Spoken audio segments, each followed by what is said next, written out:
Hey guys, this is me Padma from Programiz and welcome back to this series in C programming. In this video, we'll learn about the switch statement and how to use it to make decision-making programs in C programming.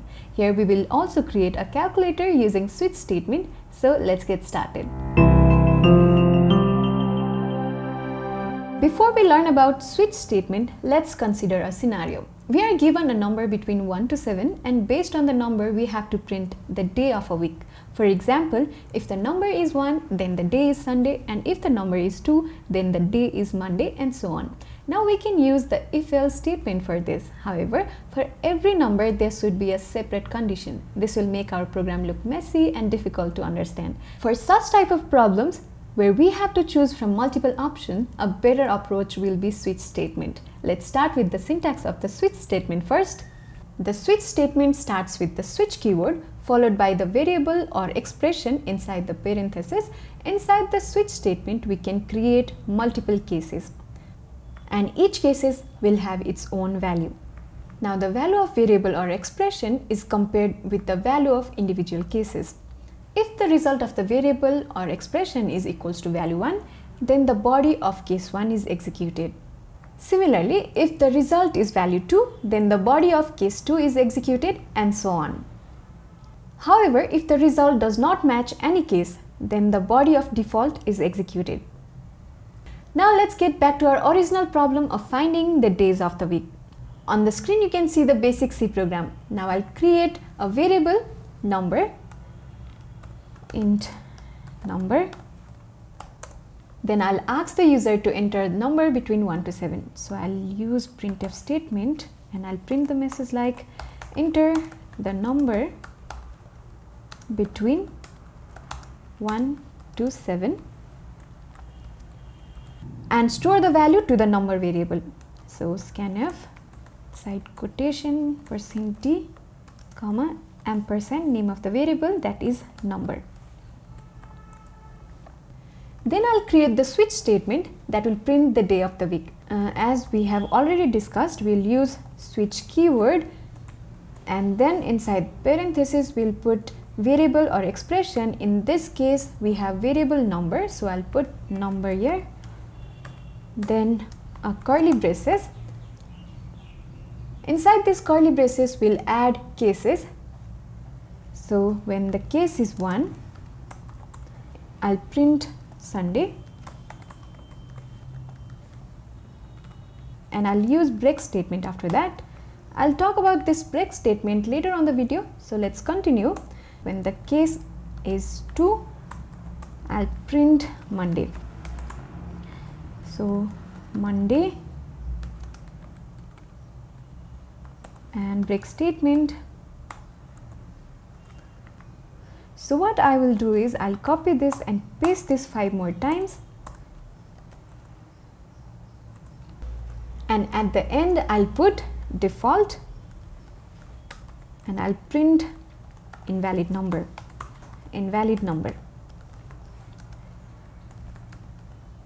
So invalid number.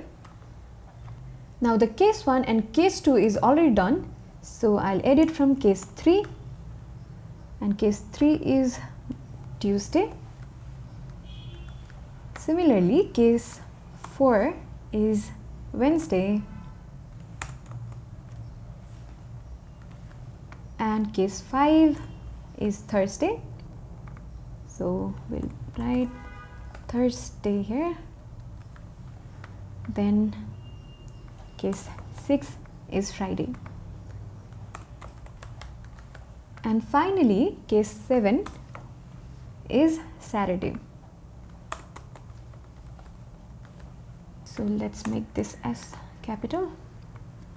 So here I have included cases from case 1 to case 7, and if the user input 1, then this part of code is executed and Sunday will be printed on the screen.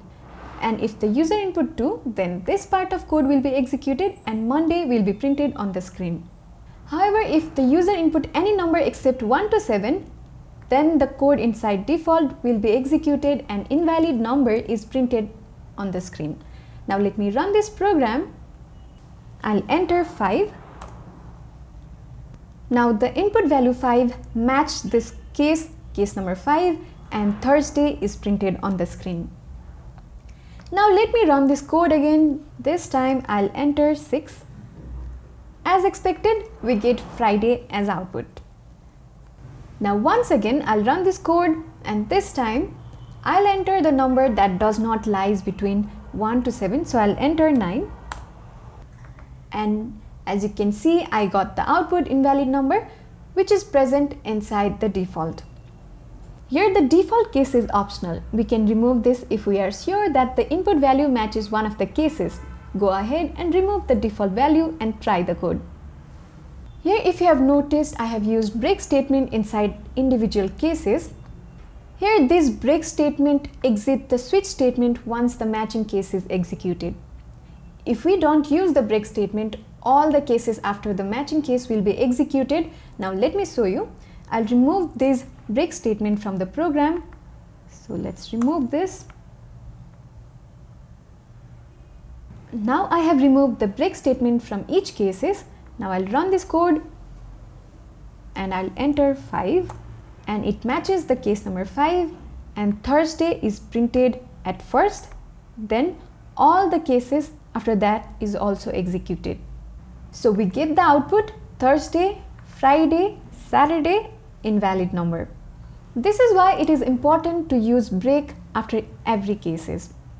By the way, if you are watching this, there is a good chance you want to improve your skills in C programming. Lucky for you, we have a mobile app that provides a well-structured C programming course with certification at the end, and you can use the app alongside the video to practice on the built-in compiler. Our course is free, so download now by scanning this QR code or click the link in the video description. We learned that using break after every case is important. However, sometimes there might be situations where we want to execute multiple cases together. In such situation, we can omit break statement. Let's see an example. As you can see, I have pasted some new code on the compiler. Here we want to check if the day is weekday or a weekend. So all the cases from 2 to 6 will print weekday, and the case 1 and case 7 will print weekend, and then the default will be an invalid number. Now let me run this code. I'll enter 4 here. As expected, we get weekday, and I'll run this again. This time I'll enter 1, and you can see weekend is printed on the screen. As you can see, we can omit the break statement as per our need. Next, we will use the switch case statement to create a simple calculator. Okay guys, we need your support to keep this type of content free for all users. YouTube really likes engagement on the video, so leave a comment below, press that like button, hit subscribe if you haven't already. Let's get the engagement score high up so that more people can discover and enjoy these courses.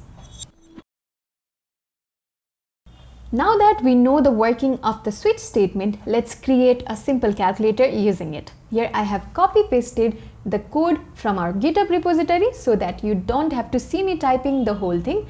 Now let's see what's happening in this code. Here we have created a character variable. We then ask the user to choose an operator and store the input in the operator variable. Then we ask the user to provide 2 input values and store them in num1 and num2 variable. Then the result variable will store the value after calculation. You can see we have used operator variable inside the switch statement, and each case statement uses an operator as its value. And based on this operator, the corresponding operation is performed inside the case. Now let me run this code. Here I'll enter plus, and I'll enter first number 8 and then second number 12. You can see I get 20 as output. What happens here is I provide plus as operator, and this plus operator matches with this case. Hence the addition operation inside the case is executed, and the final result is 8 plus 12, that is 20. The break statement then terminates the switch statement. Now let me run this code again. This time I'll enter asterisk and the first number 9 and the second number 5. Since I entered asterisk, the operator matched with this case. So the multiplication is performed between number 9 and 5, so we get 45 as our output. In this way, we can also perform subtraction and division. You can try it yourself. Now to revise what we have learned, here is a programming task for you.